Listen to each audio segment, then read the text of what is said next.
En las polvorientas calles de San Miguel de Tucumán, donde el poder político se mezcla con secretos familiares que han permanecido enterrados durante décadas, una mujer acaba de confesar un asesinato que cambió para siempre el destino de 1900 por tres familias. Pero antes de contarte sobre esa confesión que ha sacudido a toda Argentina, necesito llevarte de vuelta a 1984, al año en que Valeria Monteverde se desvaneció como humo en el aire tucumano, dejando tras de sí un rastro de sangre, mentiras y una verdad tan perturbadora que nadie se atrevió a buscarla hasta ahora. Valeria Monteverde no era una mujer cualquiera.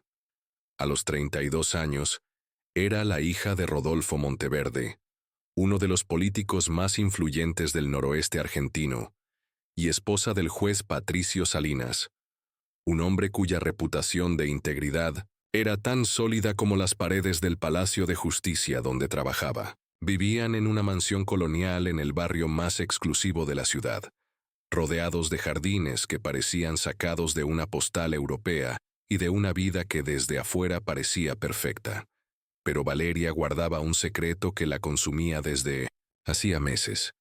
Un secreto que la llevaba a esconderse en los rincones más oscuros de Tucumán, lejos de las miradas indiscretas de la alta sociedad que conocía cada uno de sus movimientos. Porque Valeria se había enamorado perdidamente de Lucas Ferraro, un músico bohemio de 28 años que tocaba en los cafés del centro y que estaba casado con Elena Morales, su mejor amiga desde la infancia. Elena y Valeria habían crecido, juntas en los salones dorados de la aristocracia tucumana. Habían compartido secretos de adolescentes, sueños de juventud, y más tarde, los desafíos de ser esposas de hombres poderosos en una sociedad que las veía solo como adornos bonitos. En eventos sociales, Elena había conocido a Lucas cuando él era solo un estudiante de música sin futuro aparente. Se había casado con él contra la voluntad de su familia, y había luchado durante años para que la sociedad tucumana aceptara a su esposo artista. La amistad entre las dos mujeres era legendaria en los círculos sociales de la ciudad. Se las veía juntas en cada evento, compartían confidencias que nadie más conocía, y habían prometido estar la una para la otra sin importar las circunstancias. Pero el amor, esa fuerza destructiva que no respeta amistades ni lealtades, se interpuso entre ellas de la manera más cruel posible. Lucas Ferraro era todo lo que Patricio Salinas no era. Donde el juez era calculador y frío, Lucas era impulsivo y apasionado. Donde Patricio hablaba de leyes y procedimientos, Lucas hablaba de arte y libertad. Donde su matrimonio con Patricio era un desierto emocional, su relación con Lucas era un incendio que amenazaba con consumirlo todo a su paso. La aventura había comenzado en marzo de 1984. Durante una exposición de arte en el Centro Cultural de la ciudad. Valeria había ido acompañando a Elena, quien quería apoyar a su esposo, en una de sus pocas presentaciones en sociedad. Pero algo había pasado esa noche entre Valeria y Lucas, algo que ninguno de los dos pudo controlar ni detener. Los encuentros secretos se volvieron cada vez más frecuentes y más peligrosos. Se encontraban en hoteles baratos de las afueras, el estudio improvisado de Lucas en un edificio abandonado del barrio sur, en su propio auto estacionado en lugares remotos donde nadie pudiera reconocerlos. Valeria, que había vivido toda su vida siguiendo las reglas de una sociedad conservadora, se había transformado en una mujer que mentía con naturalidad y que tomaba riesgos que la aterrorizaban y la excitaban por igual. Pero en una ciudad como Tucumán, donde todos se conocen y los chismes viajan más rápido que las noticias oficiales, era imposible mantener un secreto de esa magnitud durante mucho tiempo. En junio de 1984, Elena comenzó a sospechar. Pequeños detalles que no encajaban, mentiras que no cuadraban, una distancia creciente en su amistad con Valeria que no podía explicar. El 15 de julio de 1984, Elena siguió a su esposo cuando salió de casa con la excusa de una reunión con otros músicos. Lo que vio esa tarde cambió su vida para siempre. Lucas y Valeria se encontraron en el estudio, y Elena los observó desde la ventana de un edificio vecino durante más de 2 horas. Vio cómo se besaban, cómo se acariciaban, cómo se entregaban el uno al otro con una pasión que ella jamás había experimentado con su propio esposo. Esa noche, Elena no dijo nada. No gritó, no lloró, no confrontó a ninguno de los dos. Simplemente se quedó en silencio, planificando una venganza que sería tan perfecta como devastadora. El 22 de julio de 1984, Valeria Monteverde fue vista por última vez en el Café La Biela, en el centro de Tucumán, compartiendo una mesa con Lucas Ferraro. Varios testigos los describieron como tensos, discutiendo en voz baja pero con gestos agitados. Valeria parecía estar tratando de convencer a Lucas de algo, mientras él negaba con la cabeza repetidamente. A las 8 de la noche, ambos salieron del café juntos. A las 10 de la noche, Lucas regresó solo a su casa, donde Elena lo esperaba con una sonrisa que él describió después como extraña y fría. Fue la última conversación coherente que Elena Morales tuvo en su vida. A la mañana siguiente, Lucas Ferraro fue encontrado muerto en su estudio. La escena era perturbadora. Había signos de lucha, instrumentos musicales destrozados, partituras esparcidas por el suelo manchadas de sangre. Lucas había muerto por un golpe contundente en la cabeza, aparentemente con una de sus propias guitarras, que fue encontrada rota junto a su cuerpo. Cuando la policía llegó a informar a Elena sobre la muerte de su esposo, la encontraron sentada en su sala, con la mirada perdida y completamente muda. Los médicos que la examinaron determinaron que había entrado en un estado catatónico severo, posiblemente causado por el shock de la pérdida. Elena fue internada en una clínica psiquiátrica privada, donde permanecería en silencio absoluto durante los siguientes 38 años. Pero Valeria Monteverde había desaparecido completamente. Su auto fue encontrado 3 días después en un camino rural, sin signos de violencia, pero tampoco sin pistas sobre su paradero. No había mensajes de despedida, no había explicaciones, no había absolutamente nada que indicara qué había pasado con la hija del político más poderoso de Tucumán.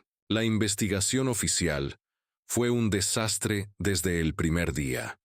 El comisario a cargo del caso era amigo personal de Rodolfo Monteverde. El juez encargado de supervisar la investigación era colega de Patricio Salinas, y todos los testigos potenciales pertenecían a círculos sociales donde la familia Monteverde tenía influencia directa. La conclusión oficial fue que Lucas había matado a Valeria en un ataque de celos y después se había suicidado por remordimiento. Elena era la víctima inocente que había perdido la razón por el trauma, pero había demasiadas inconsistencias en esa versión oficial. ¿Por qué no había rastros de sangre de Valeria en el estudio de Lucas? ¿Cómo un hombre de contextura delgada como Lucas había podido hacer desaparecer un cuerpo sin ayuda? ¿Por qué Elena había entrado en estado catatónico antes de que le informaran sobre la muerte de su esposo?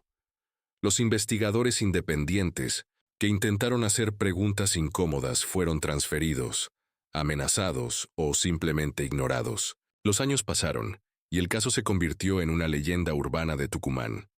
Se decía que el fantasma de Valeria aparecía en el Café La Biela en las noches de luna llena.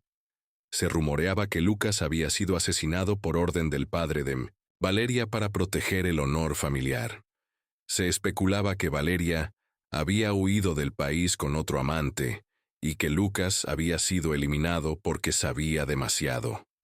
En 1995, Rodolfo Monteverde murió de un infarto fulminante durante un mitin político. En 2001, Patricio Salinas se retiró de la magistratura y se mudó a Buenos Aires, donde vivió como un ermitaño hasta su muerte en 2018.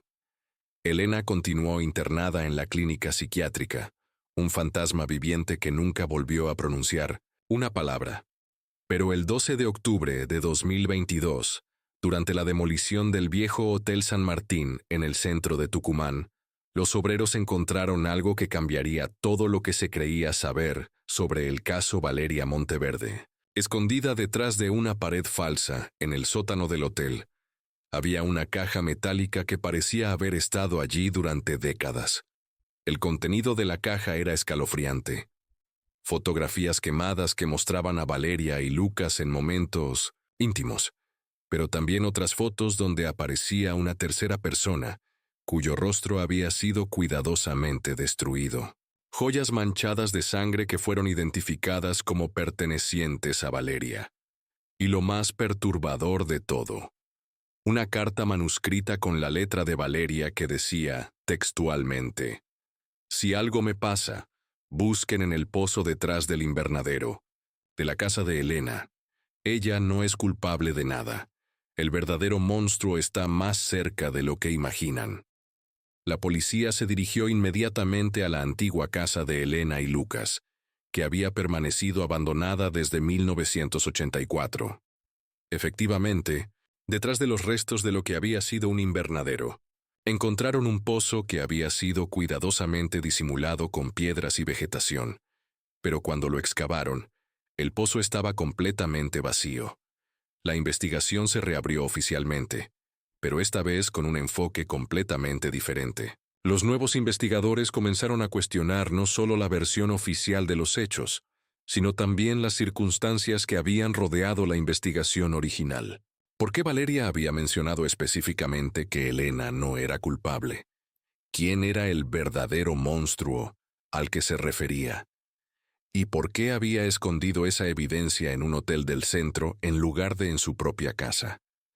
La respuesta llegó de la manera más inesperada. Los análisis forenses de las fotografías quemadas revelaron que habían sido tomadas desde diferentes ángulos y en diferentes momentos, sugiriendo que alguien había estado documentando sistemáticamente la aventura amorosa entre Valeria y Lucas. Alguien que los había estado siguiendo, fotografiando, recopilando evidencia durante meses. Los expertos en caligrafía que analizaron la carta de Valeria encontraron algo inquietante. Aunque la letra era indudablemente suya, el análisis de la tinta y el papel sugería que había sido escrita bajo condiciones de estrés extremo, posiblemente mientras estaba siendo amenazada o coaccionada. La carta no era una confesión espontánea, sino un mensaje desesperado de alguien que sabía que iba a morir. Pero la revelación más impactante llegó cuando los investigadores decidieron revisar los archivos médicos de Elena en la clínica psiquiátrica. Durante 38 años, los médicos habían asumido que su estado catatónico era resultado del trauma por la muerte de su esposo. Pero un psiquiatra joven que había comenzado a trabajar en la clínica en 2021 notó algo que sus predecesores habían pasado por alto. Elena no estaba en estado catatónico por trauma. Elena estaba en estado catatónico por culpa. Los nuevos estudios neurológicos revelaron que su condición era consistente con alguien que había suprimido voluntariamente su capacidad de hablar y moverse para evitar revelar información que consideraba demasiado peligrosa para ser compartida. El 3 de enero de 2023, después de 38 años de silencio absoluto, Elena Morales abrió los ojos en su habitación de la clínica psiquiátrica y pronunció sus primeras palabras. «Yo la maté. Maté a mi mejor amiga porque me traicionó con mi esposo. Pero no fui yo quien mató a Lucas». La confesión de Elena abrió una caja de Pandora que nadie estaba preparado para enfrentar. Durante sesiones de terapia intensiva, Elena reveló una historia que era aún más retorcida y perturbadora que cualquier teoría que se hubiera especulado durante casi 4 décadas. Elena había descubierto la aventura amorosa en mayo de 1984, un mes antes de lo que todos creían. Desde ese momento, había comenzado a planificar una venganza meticulosa que no solo destruiría a los amantes, sino que también protegería su propia reputación y la de su familia. La noche del 22 de julio, Elena había drogado el café de Valeria en el Café La Biela, utilizando medicamentos que había robado de la clínica psiquiátrica donde hacía trabajo voluntario. Cuando Valeria comenzó a sentirse mal, Lucas la había llevado al Hotel San Martín, donde Elena ya había alquilado una habitación bajo nombre falso. En esa habitación, Elena confrontó a Valeria con las fotografías que había estado tomando durante meses. Le exigió que pusiera fin a la aventura inmediatamente y que se alejara de Lucas para siempre. Pero Valeria, incluso drogada y confundida, se negó. Fue entonces cuando Elena perdió el control. La pelea había sido brutal y desesperada. Elena golpeó a Valeria con un candelabro de bronce que había llevado específicamente para ese propósito. Pero cuando se dio cuenta de lo que había hecho, entró en pánico. Valeria estaba herida gravemente, pero aún respiraba. Elena la cargó hasta su auto y la llevó al pozo detrás de su propia casa, donde la enterró viva. Después regresó al hotel, limpió meticulosamente la habitación y escondió la evidencia en el sótano del edificio. Pero aún tenía que lidiar con Lucas, quien había comenzado a sospechar que algo terrible había pasado cuando Valeria no regresó a casa. Lucas llegó a la casa de Elena pasada la medianoche, desesperado y exigiendo saber dónde estaba Valeria. Elena le dijo que no sabía nada, que Valeria había salido del hotel sola y confundida. Pero Lucas no le creyó. Comenzó a registrar la casa, gritando el nombre de Valeria, hasta que llegó al patio trasero donde estaba el pozo. Elena no tuvo otra opción. Cuando Lucas se acercó demasiado al lugar donde había enterrado a Valeria, lo golpeó por la espalda con la misma arma que había usado horas antes. Lucas cayó inconsciente, y Elena lo cargó hasta su estudio, donde montó la escena del crimen que engañaría a los investigadores durante casi 4 décadas. Pero la parte más escalofriante de la confesión de Elena estaba por venir. Después de matar a Lucas y enterrar a Valeria, había regresado al pozo esa misma madrugada para asegurarse de que su amiga estuviera realmente muerta. Para su horror, Valeria aún respiraba débilmente. Elena pudo haberla salvado. Pudo haber llamado a una ambulancia, inventado una excusa, salvado la vida de la mujer que había sido su hermana del alma durante más de 20 años. En lugar de eso, Elena se sentó junto al pozo y observó cómo Valeria moría lentamente durante las siguientes horas.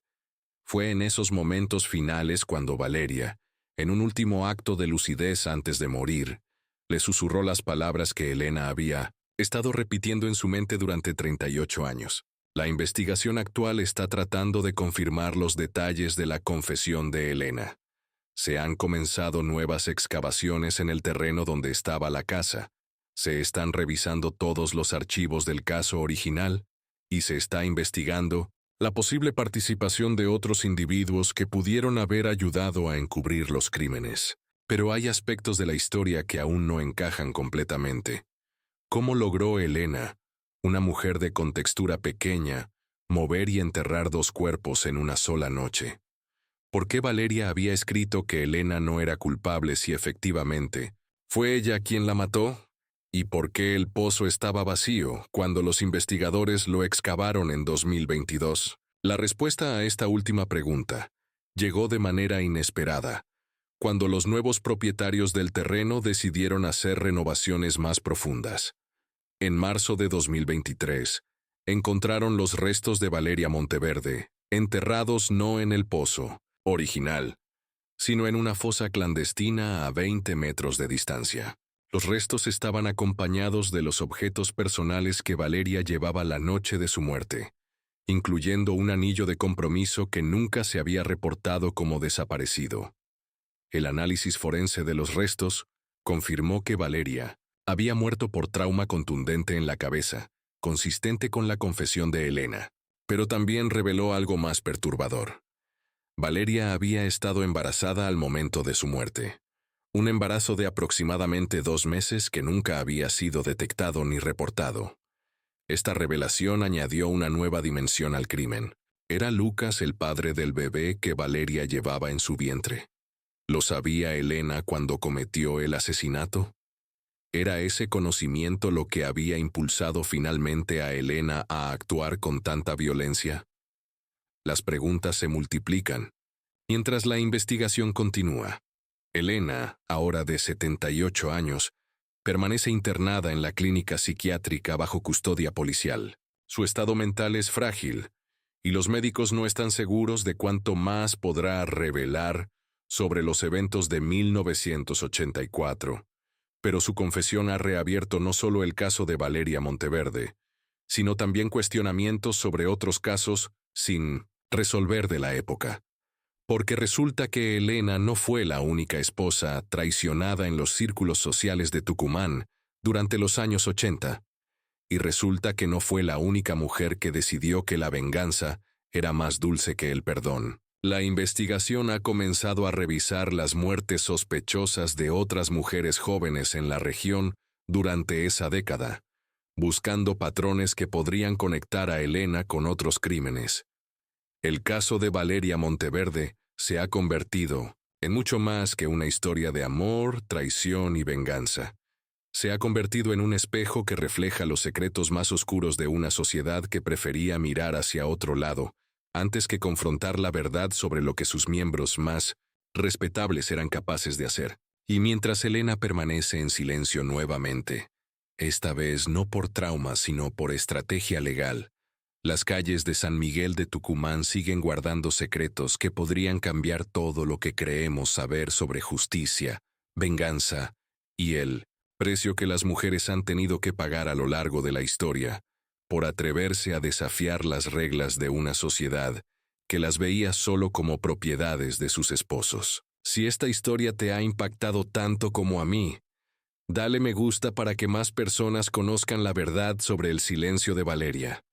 Compártelo si crees que casos como este necesitan seguir siendo investigados. Y suscríbete porque mientras Elena Morales mantenga secretos, seguiremos buscando respuestas a preguntas que han permanecido enterradas durante demasiado tiempo. Porque algunas verdades, sin importar cuánto tiempo permanezcan ocultas, eventualmente encuentran la manera de salir a la superficie.